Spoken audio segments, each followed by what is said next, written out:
Today is a glorious day for me personally because I figured out math.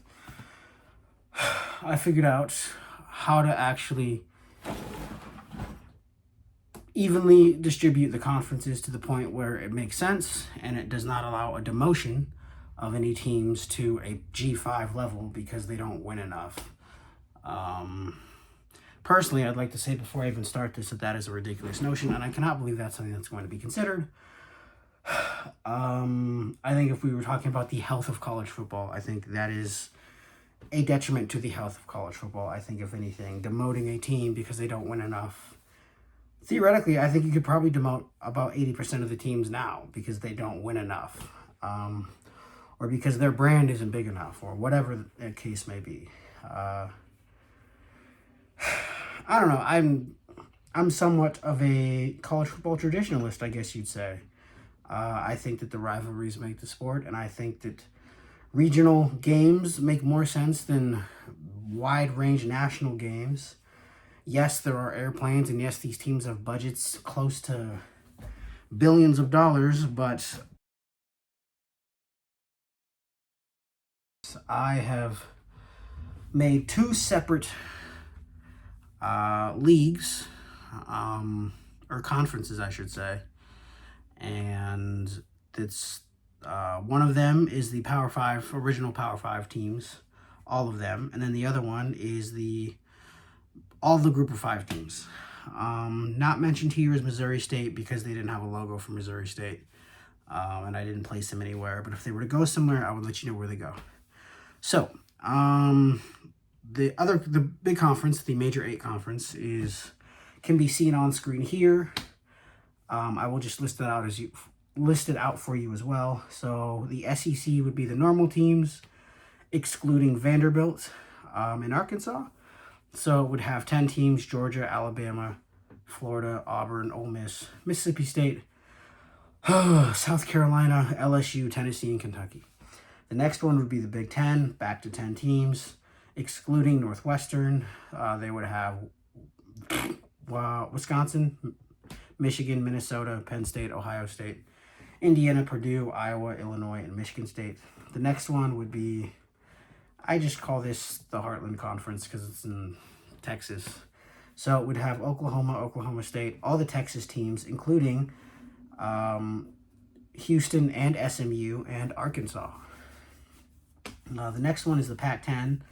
Yes, the Pac-10, not the 12. So that one would have Arizona, Arizona State, both Washington teams, all 4 California teams, both Oregon teams.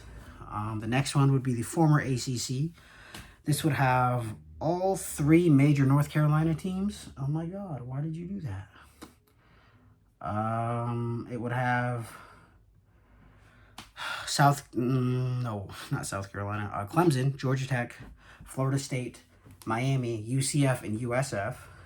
The next one would be the former, I don't know what this would be called, but it's got Colorado, Missouri, Iowa State, Kansas, Nebraska, Utah, Boise State, BYU, and Wyoming. And the next one would be the formerly Big East, or I just called it the Big East in general.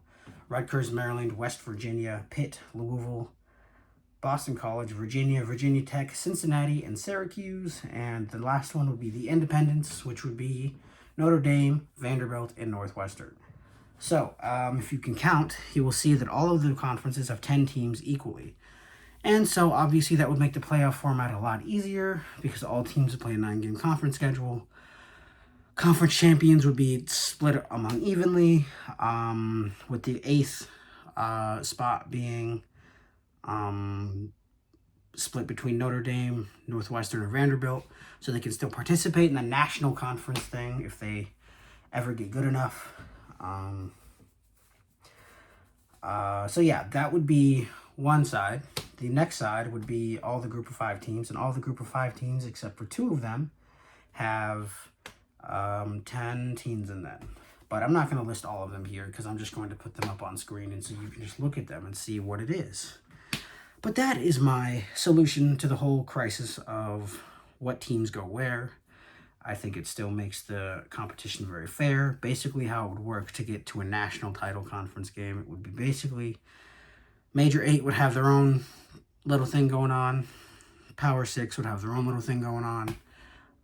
2 different national title games for 2 different groups of school places. And if you wanted, you can have a game where both of those national teams at one would play a game again in like February or something if they really wanted to. But yeah, I think that's the best way to do it. I don't get how you have a room full of people making these decisions and not figuring out what goes where. I understand that schools themselves have their own needs and their own wants, and they want to be part of this for this reason or that reason. But ultimately, and I know that TV deals are driving the whole thing right now. So I guess what you could really do is, I know ESPN has some rights. I don't know. ESPN can have the rights to, I don't know, the Big East and the independent games, and then Fox could have the rights to the Big Ten and the SEC. God, who else?